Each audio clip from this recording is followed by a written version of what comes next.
Assalamualaikum warahmatullahi wabarakatuh. Selamat bertemu kembali dengan saya, Dr. Rahima Murpurba. Nah, kali ini kita akan membahas yang namanya prosedur audit kas dan setara kas. Baik, seperti yang kita ketahui, kas adalah alat pembayaran yang siap dan bebas dipergunakan untuk membiayai kegiatan umum perusahaan. Ya, sementara bank ya ada cash in hand, cash on hand dan cash in bank. Nah, kali ini yang di bank itu adalah sisa rekening giro perusahaan yang dapat dipergunakan secara bebas untuk membiayai kegiatan umum perusahaan. Jadi sama-sama ini untuk membiayai kegiatan umum perusahaan.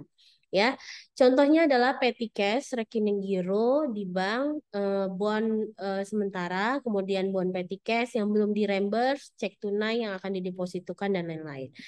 Oke, selanjutnya setara kas adalah investasi yang sifatnya sangat liquid, yang berjangka pendek dan yang dengan cepat dapat dijadikan kas dalam jumlah tertentu tanpa menghadapi risiko perubahan nilai yang signifikan.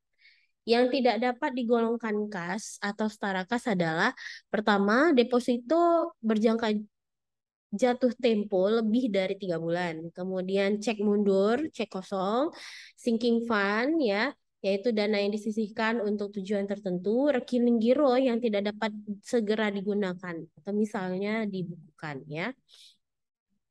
Baik, audit objektif kas setara kas ya. Jadi kita harus apa langkah-langkah yang kita eh, harus lewati untuk mengaudit kas dan setara kas. Yang pertama, memeriksa internal control yang cukup atas kas dan setara kas ya. Ini kita singkatkan aja jadi IC ya atau pengendalian internal serta transaksi penerimaan dan pengeluaran kas ya. Jadi karena dia mencakup kas dan setara kas, nah ini yang paling sering digunakan ya, maka diperiksalah transaksi penerimaan dan pengeluarannya ya.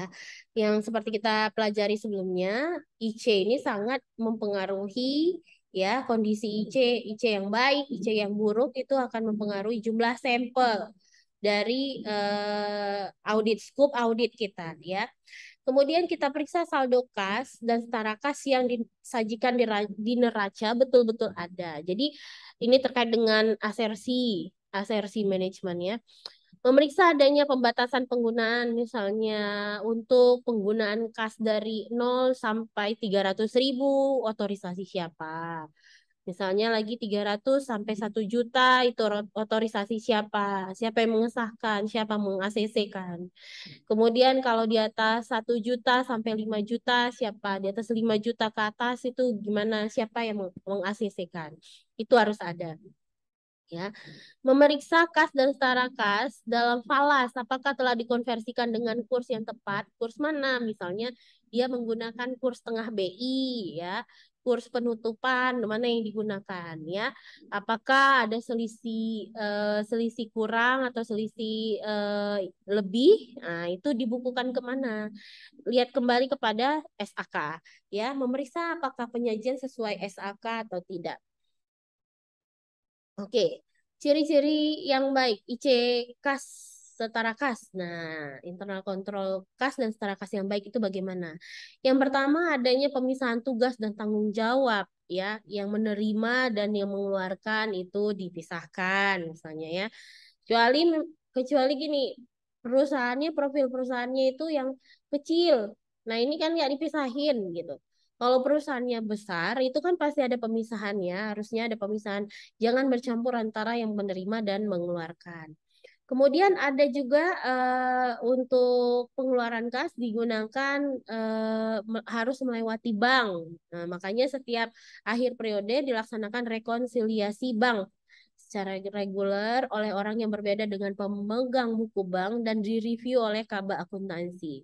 Itu akan ada rekonsiliasi bank ya. Kemudian digunakan petty cash dengan impress fund system. Kalau nggak salah ini ada dua.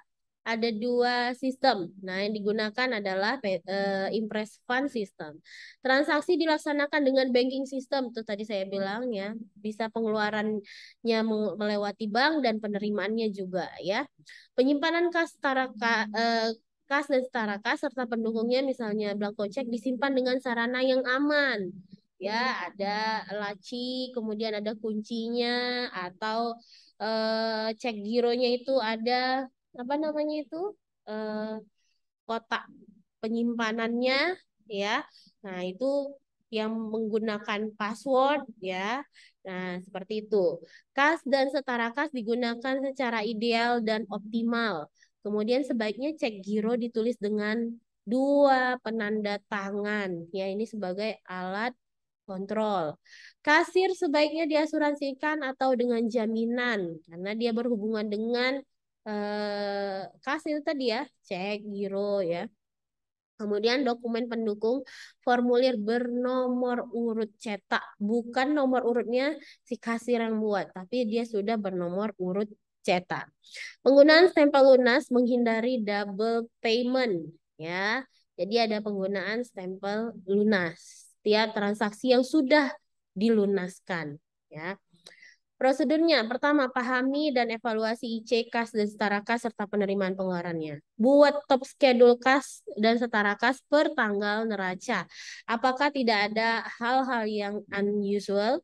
Ya, kemudian lakukan cash count opname kas. Jadi hitung uang 1.000 logam, uang 1.000 kertas, uang 500, uang 100, uang 200, sekarang ada uang 200 juga ya, uang 100, uang 50 kalau masih ada uang 50, 25 atau 5 perak atau 1 peraknya juga harus disertakan di situ, dicek ya. Kemudian dihitung jumlahnya ke bawah ya, apakah benar yang ada di handnya di dalam kas dia dengan kas di bank itu jumlahnya sama kah dengan jumlah yang terletak di dalam neraca. Nah, itu harus kita cek ya. Kemudian buat konfirmasi pernyataan saldo dari kasir untuk membuktikan kesamaan catatan fisik.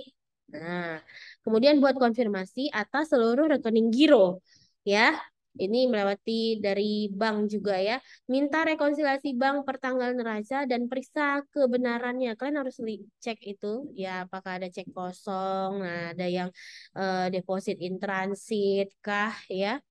Review jawaban rekonsiliasi bank, notulen rapat dan dokumen lainnya untuk mengetahui adanya pembatasan ya. Jadi kita cek kembali ya sehingga kita dari hal ini kita bisa mengetahui bahwasannya eh, akun kas dan setara kas pada perusahaan ini yang diletakkan di neracanya itu adalah sudah wajar.